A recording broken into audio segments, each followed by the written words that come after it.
Okay, so we had an interesting question come out of range control. I think what we found earlier on is when you're striking somebody, what happens after you hit them? Obviously in Chi Sao, if the person's not that good, I can hit and carry on hitting, no problem. Or if they're medium good, they might block the first one, or the hand might come out, then you trap it and carry on. That will happen, with people that are at different levels, right? But in a fight, a person's going to get hit. They're not necessarily going to stop and just wait for you to finish your technique. Most people want to kind of clinch up on you. So Wing Chun is about controlling the clinch. So we talked about range control, about not stepping out into the wrong range. But the other reason for that as well is Wing Chun, you should be like Pac-Man. You should be eating up the position and closing it down and suffocating them. So they want to get out and they want to pull away from you. And they pull away from you, they walk into your striking range, right? Also, once you hit somebody, the natural reaction is to clinch you and hold you. So if I'm in here and I strike and the person's getting hit, they're going to try and grab hold of me. Right? So when they grab hold of me and he tries to grab me hard, if I can't control this, I'm going to lose my balance. I'm going to get pushed off balance, and then I'm going to have lack power.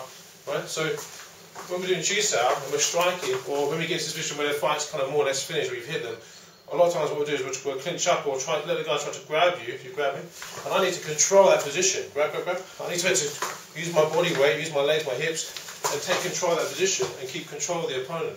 Otherwise, what's happening is I'm not really training a holistic approach to my Chi Sao training. Right? So from here, once I strike and I have this control position, if Bill tries to grab hold of me or come in, I need to make sure that I can still control the distance, so I can still carry on striking him. Why is he still coming in to clinch me? Right? So a good drill to train is to train for someone trying to grab hold of you, and you need to control the position.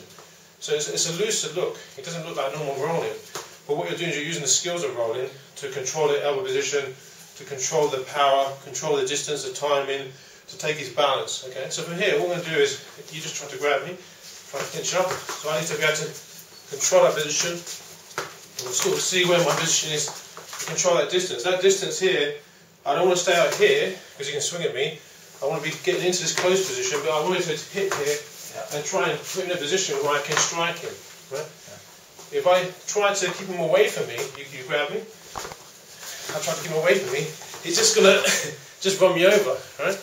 You can't keep someone away. You can't do this kind of Chi Sao where if you do normal lap stone. Right? You can't do this sort of thing. Yeah. If someone's trying to grab you and you're trying to step away from them, you're going to fall over. So you've got to get used to getting into the fight and being in that chaos and take control of the chaos. That's what the Chi Sao is for. So from here, if I'm striking him and he tries to clinch up with me, I need to use my land side again. I need to use my hips and my elbow and control the ground and control the position so I can still strike. I can still control position. I can still load up my punches. Right? If I can't do that, what's going to happen is he's going to come in and grab me, and then he's going to hold on to me, I'm going to fall over. Right? That's what happens.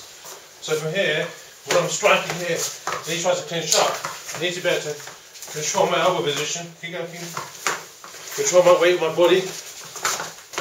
I need to be able to control what's happening in the striking position. That's where your Chi Sao becomes more of a bridge into Orr Sao, into what you're trying to train it for, rather than just rolling for the sake of it.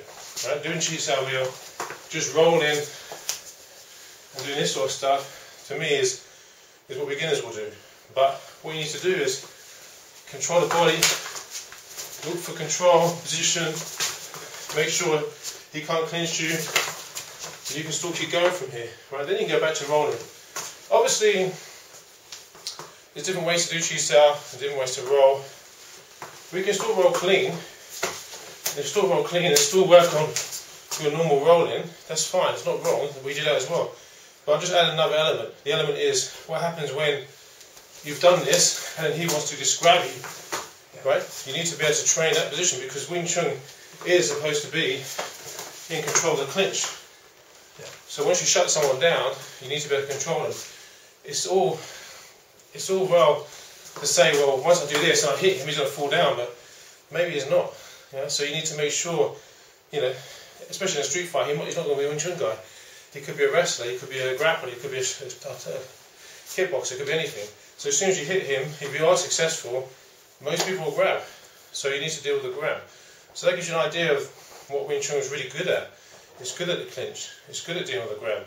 But if you don't understand use your legs, you don't understand how to work that range, then your training is not going to do what it needs to do.